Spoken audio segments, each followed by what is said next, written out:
everyone, my name is Margaret Gates and I'm a Pinellas County Master Gardener. Since Florida and the rest of the nation are in the midst of sheltering at home due to the coronavirus, our Master Gardener Coordinator, Teresa Badurak, floated the idea, virtually of course, of Master Gardeners making short videos, PowerPoint presentations, and so on in order to stay engaged. Sounded like a great idea to me, so here I am trying my hand at a short video. Hope you will enjoy.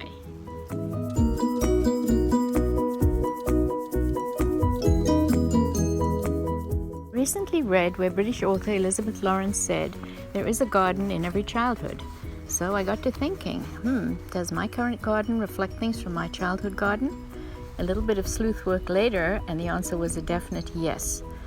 So in this video, I'd like to share some of the plants in my current garden that reflect my childhood garden.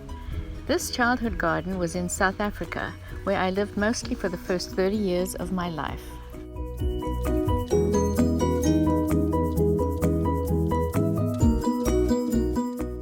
One of my best childhood memories is the abundance of fruit we enjoyed in Africa. Two of my favorite fruits were, and still are, mangoes and lychees. Boxes of these luscious fruits were sold at the side of the road, and after family trips we always came home well stocked. This is my mango tree at the top of our yard. It's a dwarf variety, so it won't get too huge, and as you can see, it's getting ready for what we hope is another bumper crop.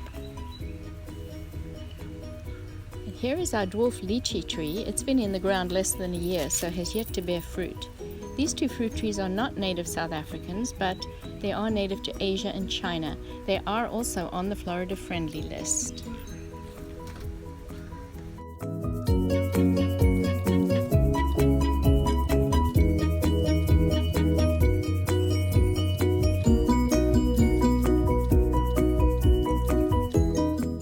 Now moving on to a couple of South African native plants, which I know you are all familiar with, the bird of paradise and the giant bird of paradise, also known as the white bird of paradise.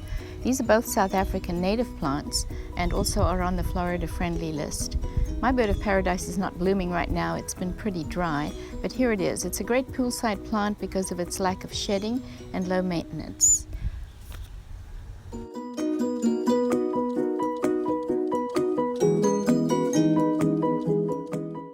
Over here is the giant or white bird of paradise. As you can see, it's quite large. It gets these lovely white flowers that look like exotic birds. Also South African native and on the Florida friendly list.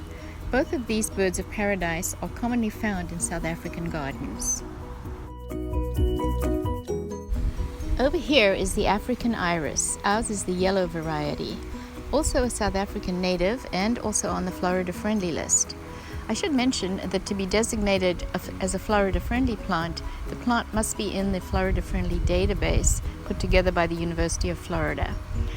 As you can see, this African iris has a lovely flower and attractive spiked foliage. It is a favorite in South African gardens. Next is a plant that I found very satisfactory for landscaping. This is the bulbine. You can see I have a number of these here with their pretty yellow flowers, usually full of bees. These are very low care once established. They tolerate hot temperatures and sandy soil, and they bloom repeatedly with their yellow flowers. They make a very good brown ground cover. Again, these are South African native, and they're also on the Florida friendly list. Just across the walkway over here is the plumbago. Again, South African native and on the Florida friendly list. Butterflies and hummingbirds love these pretty blue flowers. It's a sprawling, mounding evergreen shrub and is covered most of the year with clusters of pale blue flowers. It is also fast growing.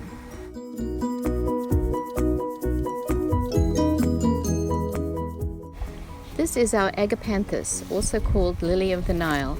It's recently transplanted, so it doesn't have any blooms on it right now. When it will bloom, it'll send up tall stems with pretty lilac bluish blooms. My father would plant these in clumps all around our yard in Africa. So pretty. And you've guessed it, South African native and on the Florida friendly list.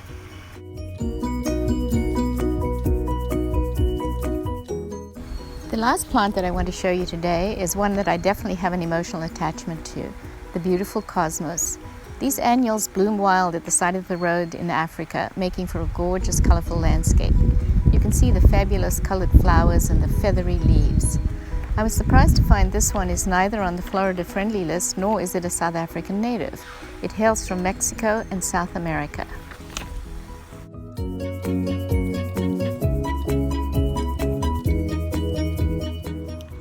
So in concluding, I want to mention a couple of things. Our garden also has Florida native plants. We have beautyberry, kunti, wild coffee, beach sunflower, just to name a few. One can't underestimate the value of plants native to the current region one lives in. Also, I do want to mention that I didn't plan to plant South African native plants in my garden. It wasn't really planned, it just kind of happened. And I guess there's a certain comfort level and a sentimental attachment at work in that regard. So, thanks everyone for watching. If you have childhood influences in your own yard or just great childhood gardening memories, please share. Thanks again. Stay well, everyone.